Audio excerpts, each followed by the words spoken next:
A mudança do clima pode mexer com tudo, inclusive com a economia. Algumas safras produzem mais, a falta de chuva, safras produzem menos, mas há uma mudança drástica do ano passado para este ano. É sobre isso que eu vou conversar com o Zúculo, que é engenheiro agrônomo. Bem, Zúculo, é uma mudança aí do ano passado para este muito grande no que se diz respeito às chuvas. Ok, Beto.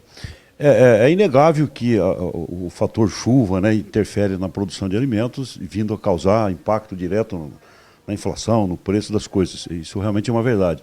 Mas os estudos mostram, né, que o resultado desses estudos mostram que o clima tem sofrido variações terríveis, né?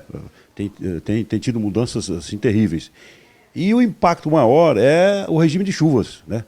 O regime de chuvas tem sofrido muito por essa alteração no clima causada por uma série de coisas que o homem faz, destaque para o efeito estufa, a emissão de gases, enfim. E o regime de chuvas mudando, a gente tem alguns números que a gente pode depois comprovar isso altera assim, muita coisa, né?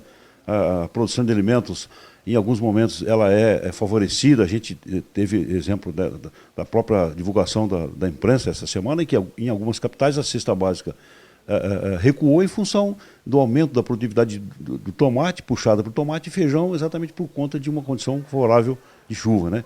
E em alguns outros momentos de maneira contrária. Então, a chuva tem um efeito assim direto na produção de alimentos e um impacto também até na economia, claro. Fazendo uma comparação do ano passado para esse ano. No ano passado, nessa época aqui, a seca era iminente, represas secando, rios secando, enquanto que, por exemplo, em Matão, nos últimos 2 dias, atingiram quase 90 milímetros de chuva. Pois é verdade. Se a gente for assim analisar os números e ver que essa alteração é verdadeira, realmente a gente fica até assustado, né?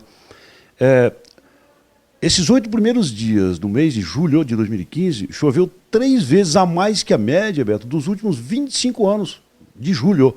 A média dos 25 anos de julho é de 27 milímetros. Nós estamos perdendo próximo a 90, já com 8 dias, com previsão de mais, né? Do ponto de vista do meio urbano, é bom essa chuva agora, né? Ela aumenta a umidade, tira a poeira, enfim. Mas do ponto de vista agrícola, para algumas regiões ela não como é até assim estranho a gente dizer, mas não é benéfico, né? Quem produz HF, essa chuva não é boa, essa chuva prolongada, com 3 ou 4 dias, ela traz muito mais prejuízo do que benefício, né?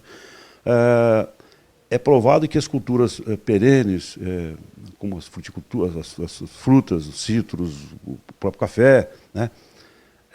Que tem um inverno prolongado e seco, ganham as maiores produtividades. Portanto, essa chuva, nesse período, com essa quantidade e essa extensão, é muito mais maléfica do que benéfica, né? Por conta da alteração do clima que a gente estava dizendo.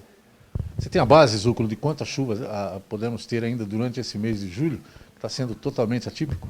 A gente está sob a influência de um fenômeno El Niño, né, que ele acentua a chuva nessa época do inverno.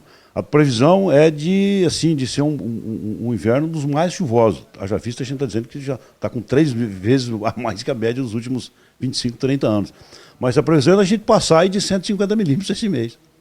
Agora, Zúculo, é necessário que o produtor fique atento, né, a essas mudanças de clima, para de repente não perder uma plantação, né, que ao invés de ser por falta de chuva, ser por excesso de chuva. Pois é, ela tem os dois lados, né? Tem a perda, a frustração de uma colheita pelo excesso de chuva e também pela falta. Mas olha até onde vai, além dela mexer com a economia, até com outras coisas.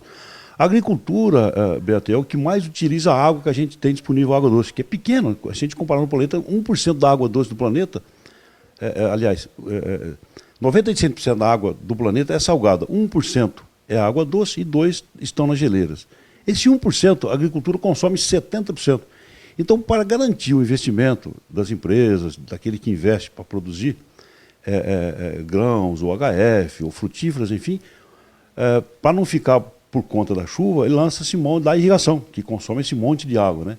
E isso acentua ainda mais esse número, quer dizer, o homem que terá problemas sérios, os estudos também dizem isso, que terá problemas sérios com disponibilidade de água, isso vai se acentuando com a falta de chuva, porque para garantir a produção de alimentos, precisa de irrigação, né?